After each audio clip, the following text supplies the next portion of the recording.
היום אני רוצה שנדבר על להקה שצועקת מוות לצה"ל על הבמה בפסטיבל מוזיקה באנגליה, עם קהל של בריטים שרוקדים בכיף כשאומרים להם שהם איבדו את הבית שלהם למהגרים ועדיף להם לסתום את הפה בקשר לזה. וגם נדבר על בעל מסעדה בתל אביב שמסרף לתת לחטופה להיכנס לעשות פיפי בשירותים, ונבין למה אנחנו בדרך לאבד את הבית שלנו בקרוב ואיך זה קשור לחלב אפונה ולציצים של גברים.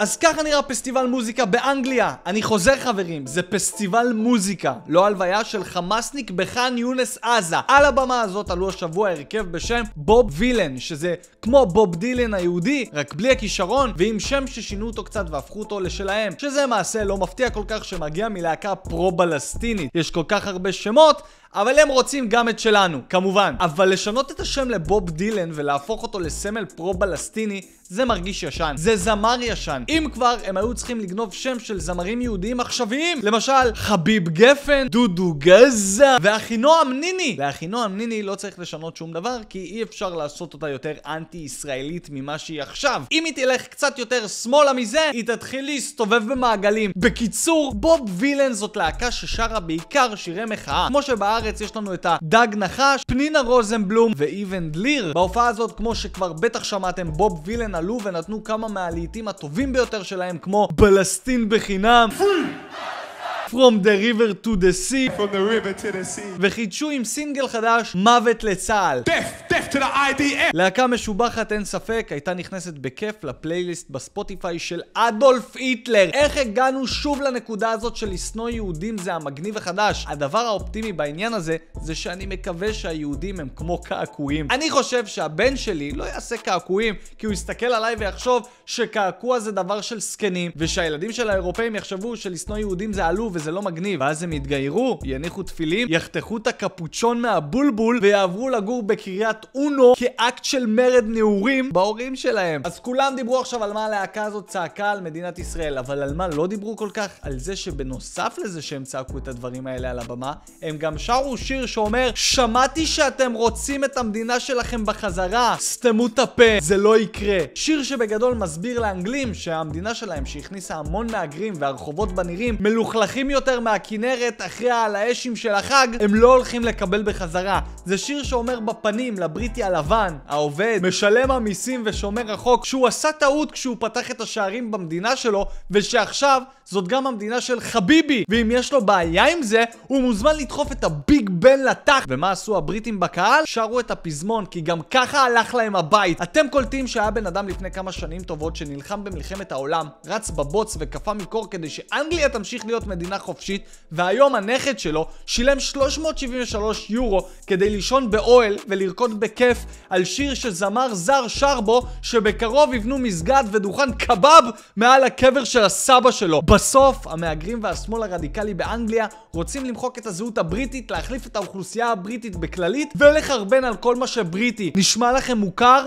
גם לי. תוך 48 שעות ה-BBC פרסם התנצלות, ארצות הברית ביטלה ללהקה את הוויזות וכל ההופעות שלהם באמריקה בוטלו, והסוכנות שלהם ביטלה את החוזה איתם. נראה לכם שזה יעבוד וירתיע עוד להקות לדבר ככה? אולי עם כל החסימות האלה נראה אותם מסתובבים ברחוב עם מסכות על הפנים כמו קניה ווסט בימי הדאון שלו, ואולי לא. אולי לדבר נגד ישראל זה כמו לדבר נגד ביבי בערוץ 14. ינון מגל יצעק עליך, לא יזמינו אותך יותר לאולפן, יקראו לך שמאלני בפייסבוק, אבל אחרי יום יצלצלו אליך מערוץ 2 כדי שתבוא להיות חלק מהפאנל של חדשות 12 ולהיות השותף החדש של אופירה אסייג. נראה לי שרק הזמן יגיד. אני מאמר על האופציה השנייה.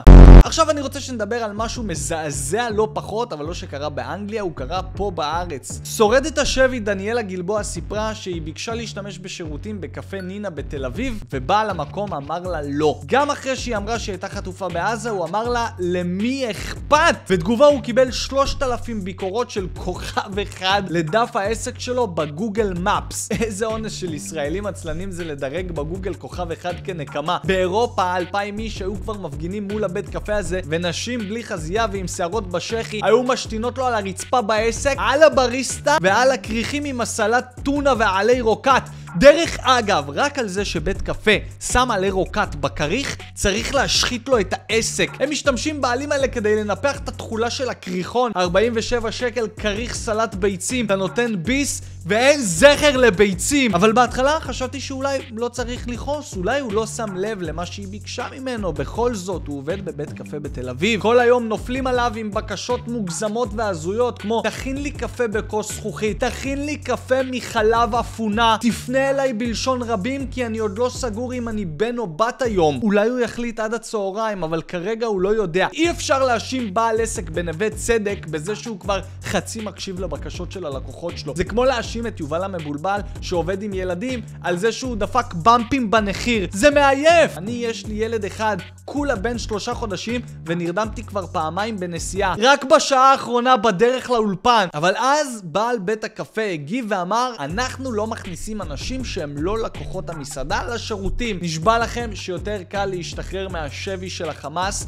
מלהיכנס לשירותים של בית קפה בתל אביב בלי להזמין לפני לפחות קפה ומאפה או סינבון. לא רוצה לדעת איך הוא היה מגיב אם חס וחלילה ניצולת שואה הייתה מבקשת ממנו אקסטרה מפית. מה שהכי עצוב זה שהיא סיפרה שאף אחד ממי שהיה במקום לא עזר לה, לא התערב, לא אמר מילה, לא קם ודרש תן לה להיכנס לעשות פיפי, מה היא ערבייה? זאת הנקודה הכי חשובה פה. הפכנו להיות כאילו אנשים מתבוננים כאלה שקופאים ברגע האמת ואז פורקים אחרי זה בפוסטים בפייסבוק או בטוקבקים או מדרגים כוכב בגוגל. איבדנו את השיניים שלנו, את המרפקים, את הציפורניים, את העוקץ הזה שאיתו אפשר לשנות דברים במדינה. ויש לי הרגשה שכל זה קרה מהרגע שהתחלנו לשתות קפה עם חלב אפונה. חבר'ה, זה מחליש אותנו. יש בזה פיטואסטרוגנים או משהו כזה. זה מה שגורם לגברים לגדל ציצים. תתעוררו, חלאס עם החלב אפונה הזה.